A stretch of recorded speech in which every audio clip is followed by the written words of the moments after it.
para o ex-diretor-geral da Polícia Rodoviária Federal do governo, pelo menos de um período do governo do ex-presidente Jair Bolsonaro, que é o Gustavo Zucchi, repórter da coluna do Igor Gadelha. Zucchi, bom dia, prazer falar contigo aqui nesse dia de cobertura especial, né? A gente achou que ia ser um plantão tranquilinho, depois ali daquele momento mais tenso do plantão, já que teve o deslocamento do ex-presidente Jair Bolsonaro da prisão para o hospital, a cirurgia dele ocorreu bem, ele agora se recupera, mas aí tem essa novidade em relação à trama golpista, que é a prisão do Silvinei Vasquez, quase conseguindo sair aí, conseguiu sair do Brasil, ele foi pego no Paraguai, mas é uma outra novidade de mais um envolvido na trama golpista, tentando fuga, diferentemente do que aconteceu com o Ramagem. Eu chamei a Manuela dessa forma também, o Ramagem conseguiu fugir, mas o Silvinei Vasquez não. Ao longo, né, das próximas horas a gente vai ter um pouco mais de detalhes sobre essa situação toda, mas o que a gente já sabe é que ele tinha um passaporte falso e rompeu a tornozeleira eletrônica. Boa tarde, Natália, boa tarde, Manuela.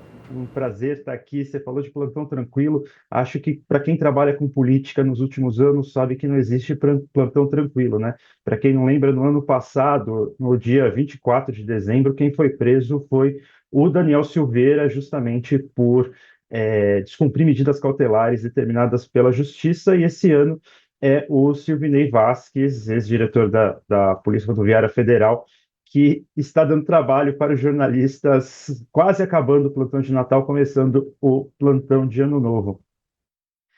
Acho que o que o Silvinei entregou hoje para o Alexandre de Moraes foi um presente, né? Porque o ministro estava sob pressão nos últimos dias, né? Por toda a questão envolvendo o Banco Master, toda a questão envolvendo essas supostas ligações que ele fez para o presidente do Banco Central, Gabriel Galípolo, para interceder a favor do banco. E, de repente, numa sexta-feira, 26 de dezembro, o Silvinei, condenado no núcleo 2, que ainda está com os recursos tramitando na corte, decide tentar escapar para o Paraguai, o que virou meio que quase que um chavão bolsonarista, né? Porque não é o primeiro, não é o segundo que sai do país para escapar da justiça brasileira. Olha, nesse momento, assim, ainda muito, muito recente, né, muito fresca a notícia, o que eu destacaria nesse primeiro momento é o silêncio bolsonarista sobre a questão. Então, assim, já disparando mensagens, tentando falar com as pessoas, tem muita gente que está viajando, tem muita gente que está descansando nesse refresco antes de começar o ano eleitoral. O Silvinei nunca foi uma persona política diferente do que foi o Alexandre Ramagem, do que é o Eduardo Bolsonaro, do que é o próprio ex-presidente Jair Bolsonaro. Então ele nunca despertou tantas paixões, nunca teve tantos aliados eloquentes quanto os outros envolvidos na trama golpista, mas foi alguém que teve um papel relevante na eleição, no primeiro turno das eleições de 2022. Então, por enquanto, está um silêncio bolsonarista ali, sem grandes manifestações, sem gente falando, ao contrário da esquerda, que está comemorando, né, mais uma vez um opositor, né, um aliado do ex-presidente Jair Bolsonaro, fazendo besteira, tentando escapar do país, rompendo a tornozeleira eletrônica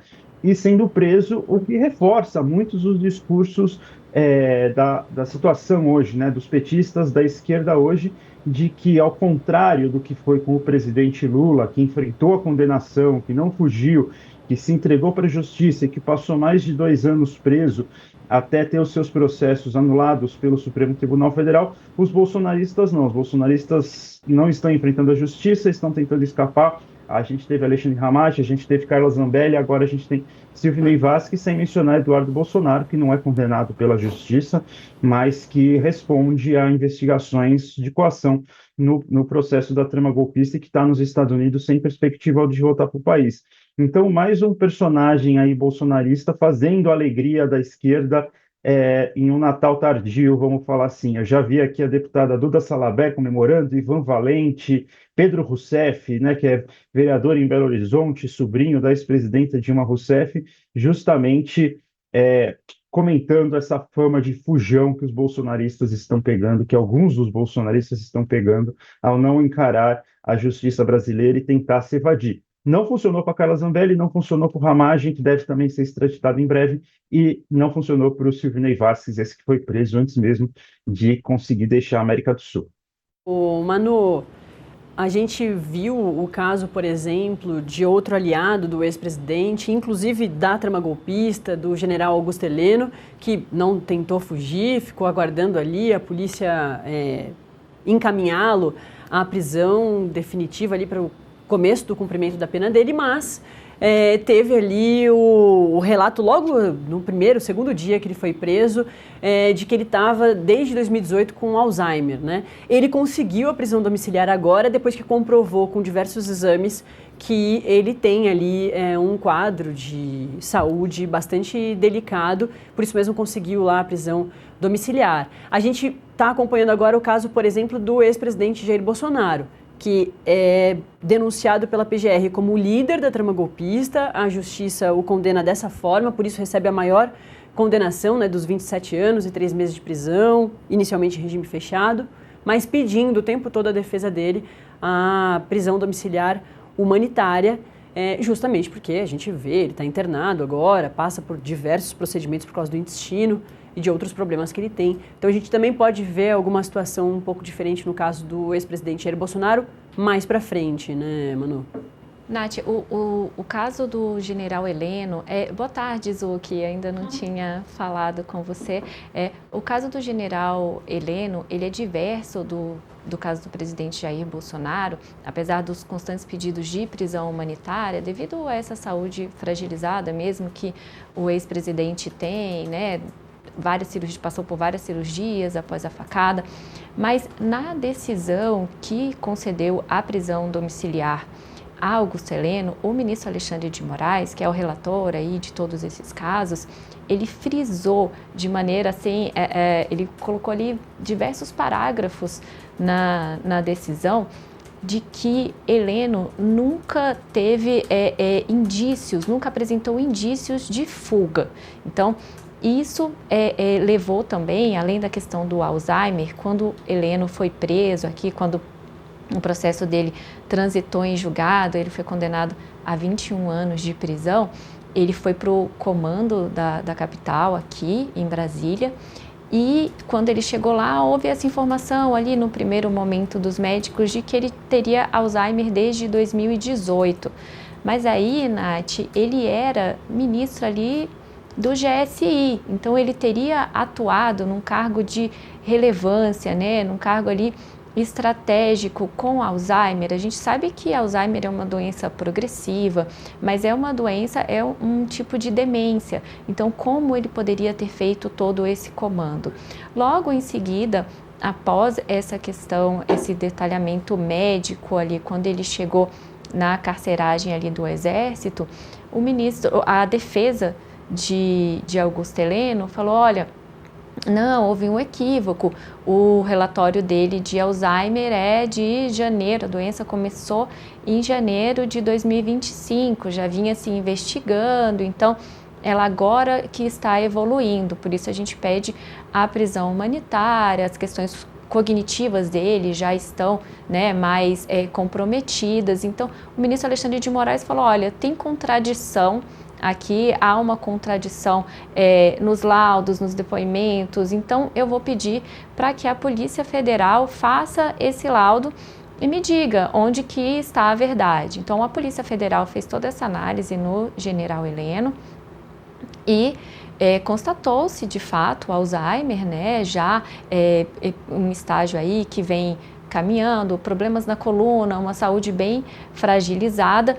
E aí, depois disso, o ministro concedeu essa prisão humanitária, mas frisando de maneira incisiva que Heleno nunca deu nenhum problema, sempre correspondeu a todas as questões da justiça, todas as vezes que foi demandado, respondeu e que não havia risco de fuga, não foi apresentado risco de fuga até o momento.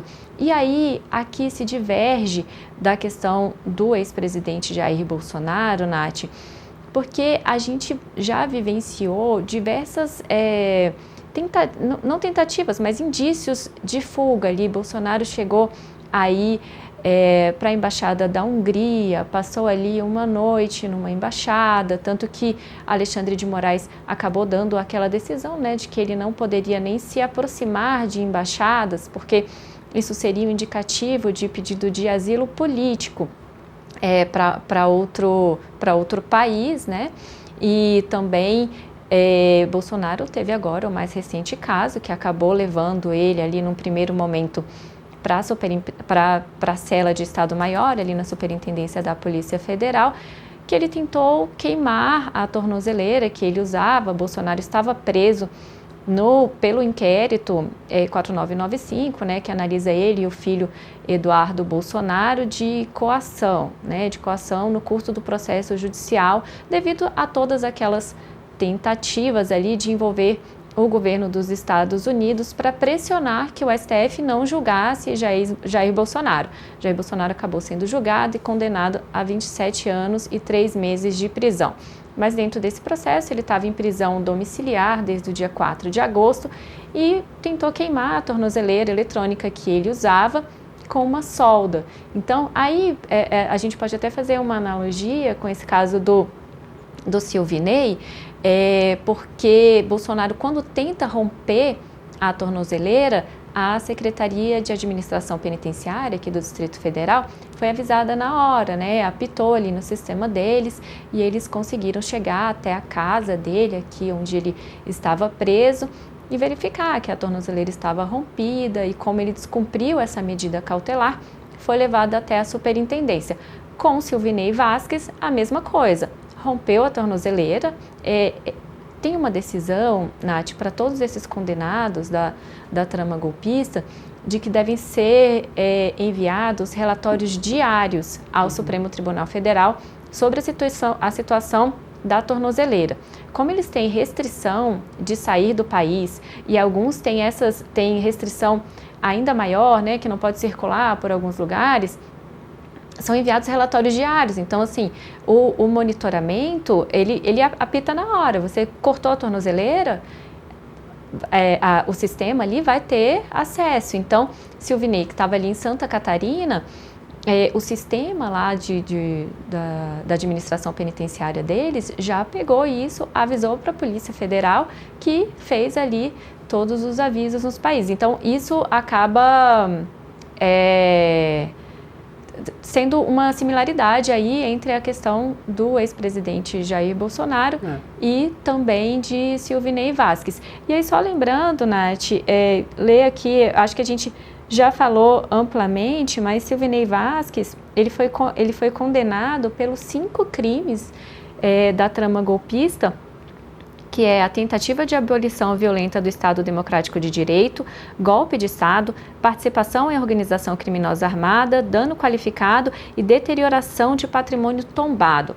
Ramagem não foi condenado pelos 5, ele só foi condenado por 3 desses crimes, tanto que a pena dele é de 16 anos. Então, ele fugiu ali enquanto ainda estava tendo o julgamento, né? Ele conseguiu passar ali, acredito que ele foi pela Guiana, né, é o que a Polícia Federal mostra, e conseguiu ainda passar com passaporte válido. E agora a Ramagem, como ele perdeu o mandato pela Câmara dos Deputados, ele vai ser julgado pelos os 2 outros crimes que estavam aí sobrestados, né, porque esses crimes só poderiam ser analisados depois que ele perdesse o mandato. Então, a pena dele deve ficar ainda maior, né? E aí, aguardando, agora a gente está num processo, o Brasil está num processo do Ramagem, que já foram enviados documentos para o Ministério da Justiça. O Ministério da Justiça agora enviou esses documentos para o Ministério das Relações Exteriores, né? Para pedir oficialmente essa extradição de Ramagem, que é condenado, agora não tem mais cargo, né, não é mais deputado federal. Então, esse pedido de extradição deve estar chegando aí nos próximos dias nos Estados Unidos. Vamos falar sobre extradição, porque tem novidades sobre o